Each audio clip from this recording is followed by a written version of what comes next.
बहुत ही बुरो। अरे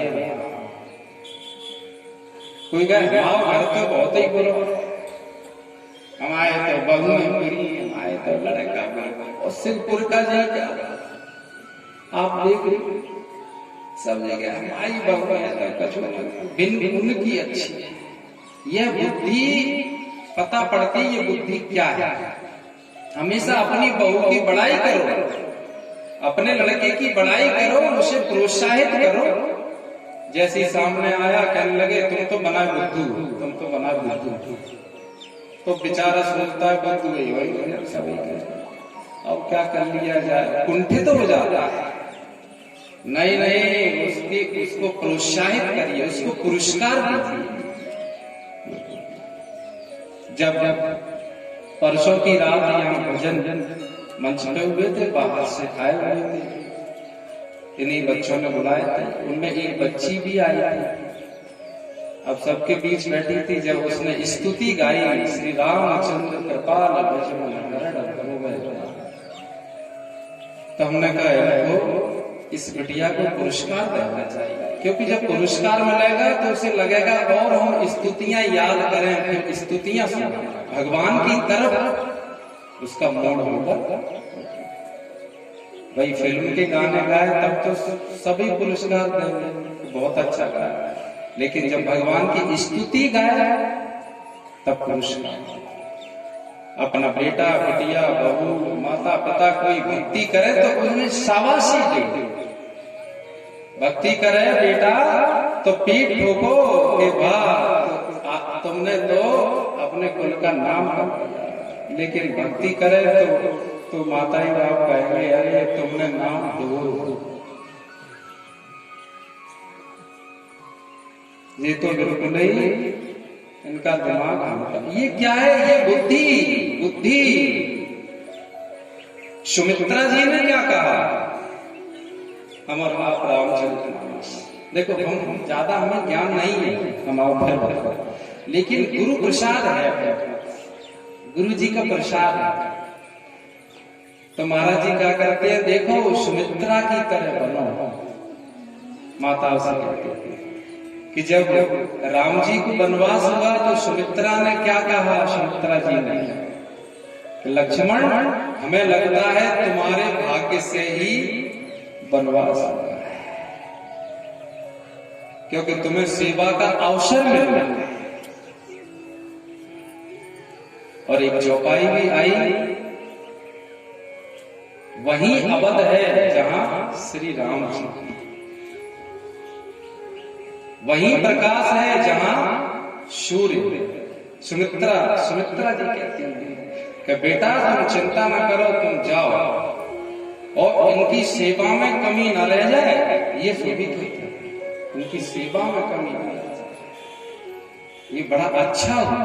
सुमित्रा जी और हम और आपको कहेंगे ऐसे, हम और कहेंगे कि लल्ला तुम्हें तो वनवास होना है, तुम मत जाओ, उन्हें जान दोगे। ये बुद्धि का स्तर है।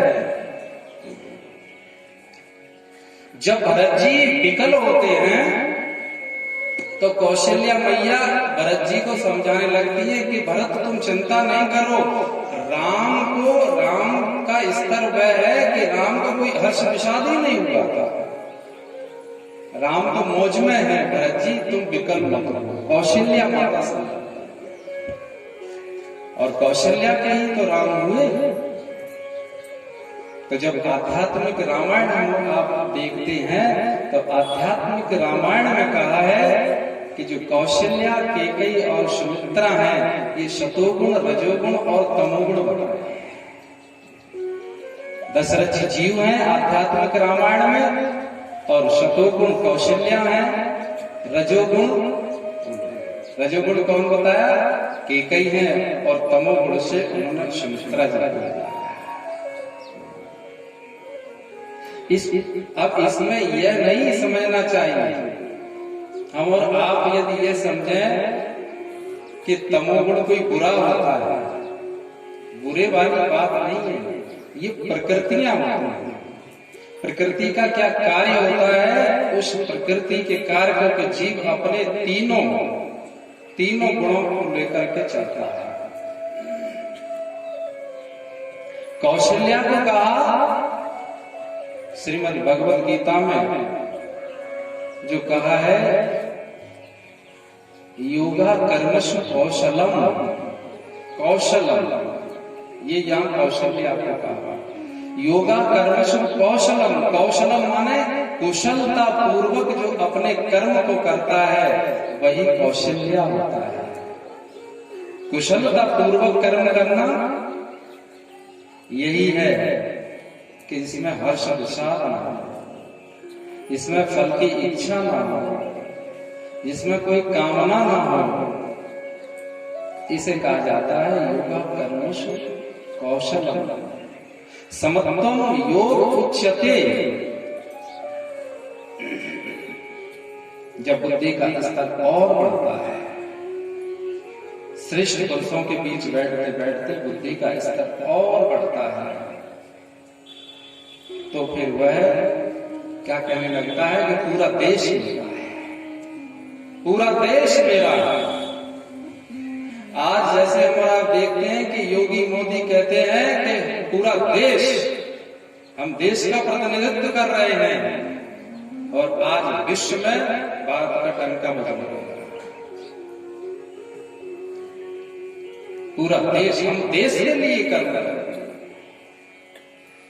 ये कोई राजनीतिक बात नहीं है। जब उत्तर प्रदेश के मुख्यमंत्री के पिता का देहांत होता है तो उनके अंतिम संस्कार में भी नहीं जाता। क्यों? क्योंकि पूरा देश मेरा है। अभी परिस्थिति प्रतिकूल है तो मेरा यह काम है, मैं इसे करूंगा, वो काम तो हो ही जाएगा। पूरा देश और बुद्धि का स्तर बढ़ता है। श्रेष्ठ पुरुषों के बीच बैठते बैठते ये बुद्धि का स्तर बढ़ता है, देह नहीं बढ़ रहा। देह तो उतना ही है जितना हम सबका आपका है, लेकिन बुद्धि का स्तर बढ़ रहा है। अब पूरा विश्व मेरा है, पूरा विश्व बंधुत्व की भावना। तो स्वामी विवेकानंद जी महाराज कहते हैं ये पूरा विश्व मेरा परिवार है। जब स्वामी जी से कहा गया कि आपका विवाह, आप विवाह के लिए तैयार क्यों नहीं हुए, आपका विवाह करना है, उनके माता पिता। तो स्वामी जी ने कहा विवाह किस लिए? प्रत्येक कार्य का कुछ कारण तो रहता ही है, कारण के बिना कार्य कैसे हो सकता है? तो उन्होंने कारण बताइए। तो कहा कि जब आपका विवाह होगा, आपके पुत्र होंगे, तो वे पुत्र भी आपकी तरह महात्मा बनेंगे। स्वामी जी ने कहा कि अभी अगर यही कारण है तो अभी हमें विवाह की आवश्यकता नहीं। अभी इतने हमारे पुत्र हैं, गरीब निर्धन लोग, असहाय लोग, वो सब मेरे पुत्र हैं। मैं जा जाकर उनको अपना सानिध्य दूंगा और उनकी चेतना के स्तर को ऊपर उठाऊंगा। वो सब मेरे ही तो बालक हैं। ये बुद्धि के स्तर है। तो ब्रह्मज्ञानी पुरुष अर्थात बुद्धि की परिपक्व की अवस्था के एको ब्रह्म द्वितीय नास्ति, ये होगा इसी मनुष्य के।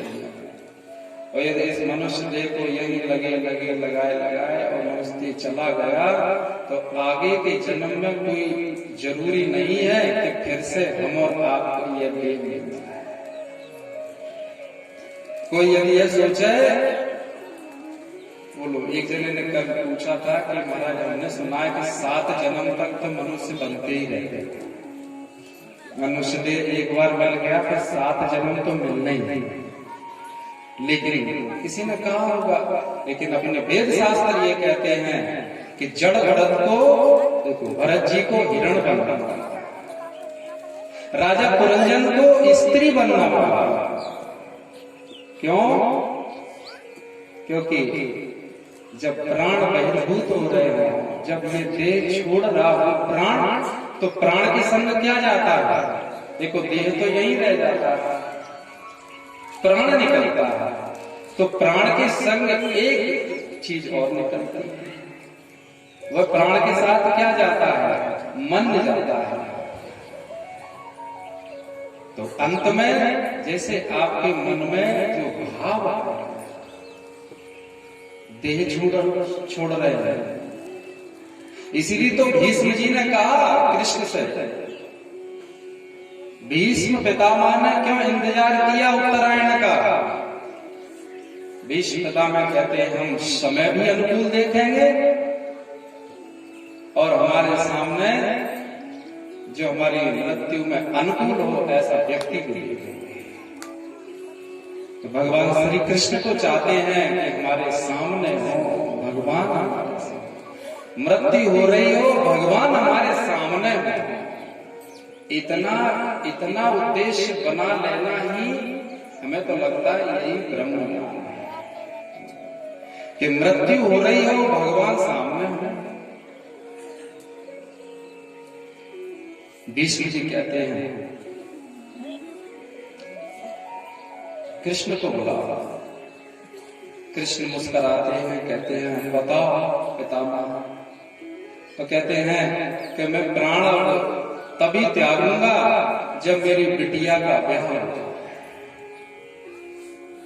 कृष्ण कहते हैं तुम्हारी बिटिया,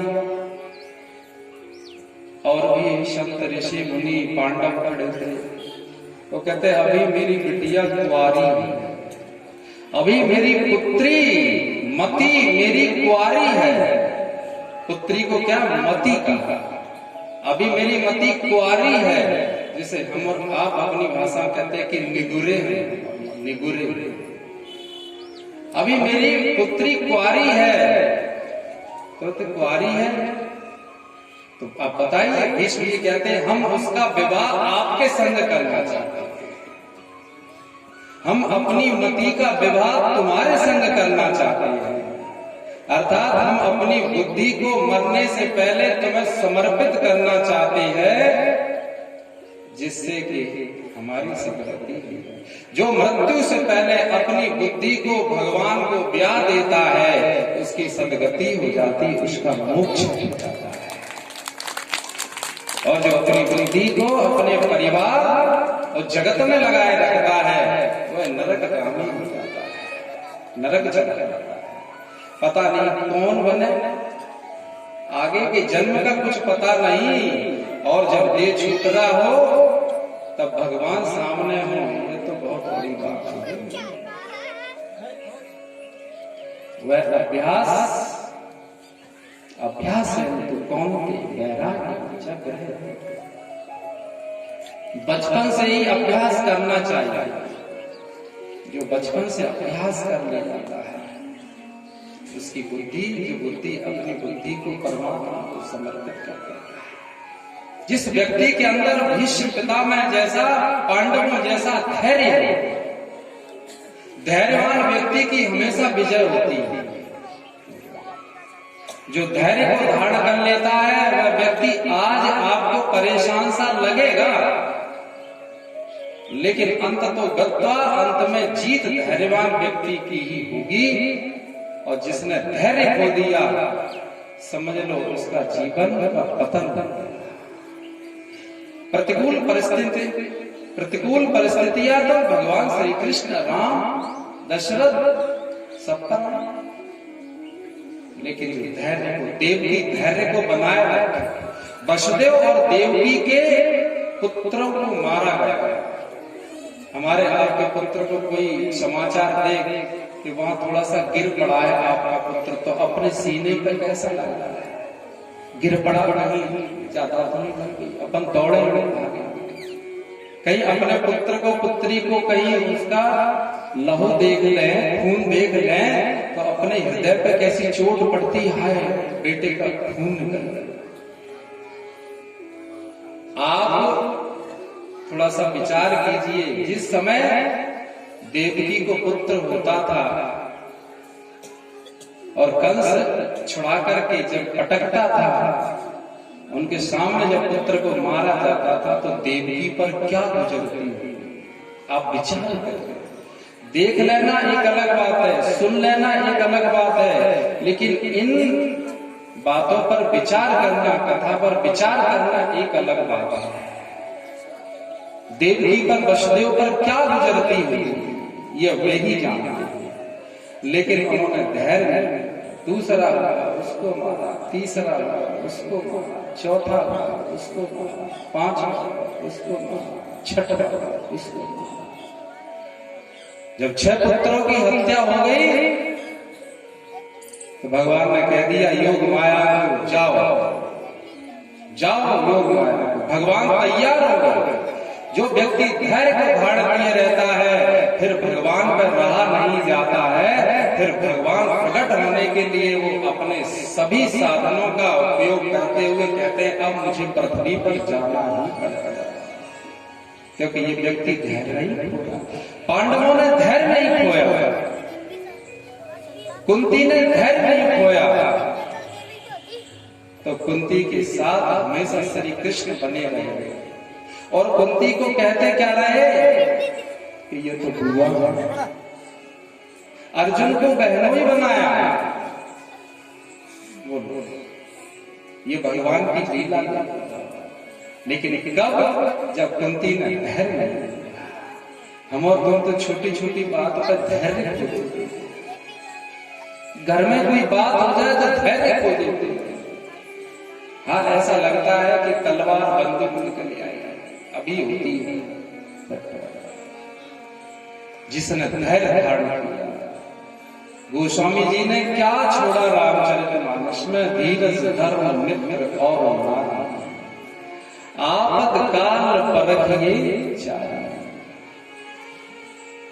लेकिन धीरज पता कब चलता है? पहले तो सब कहते हैं हाँ हाँ धीरज धर्म मित्र,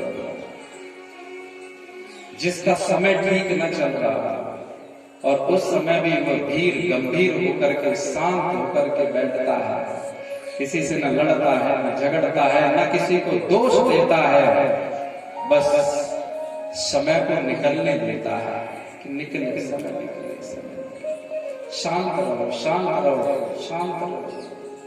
तो जब विपरीत परिस्थिति आए तब पता चलेगा कि ये व्यक्ति धैर्यवान है। नहीं, विपरीत परिस्थिति में व्यक्ति धैर्य खो देता है, फिर कहता है अब मुझे कहीं रास्ता नहीं दिख रहा, अब तो हम फांसी, अब तो हम रेल की पटरी पे जाएंगे मरेंगे। ये तो धैर्य को खो देना। आप कुछ मत करिए, आप धैर्य बनाए रखिए। कर तो सब प्रकृति की, प्रकृति करेगी। क्यों? यदि आप धैर्य बनाए रहोगे तो समय तो चलायमान है, जो समय आज है वह कल नहीं रहेगा और समय गुजर जाएगा। आप बस धैर्य बनाए रहो, करने वाला सब अपने आप ही ठीक करेगा।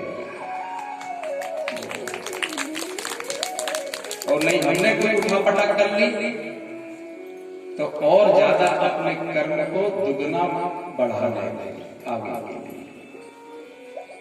धर्म यह भी विपरीत परिस्थिति में पता लगता है, इसलिए मनुष्य पर विपरीत परिस्थिति आना आवश्यक है। ये भगवान के द्वारा ही दी जाती, ये भगवान की कसौटी है।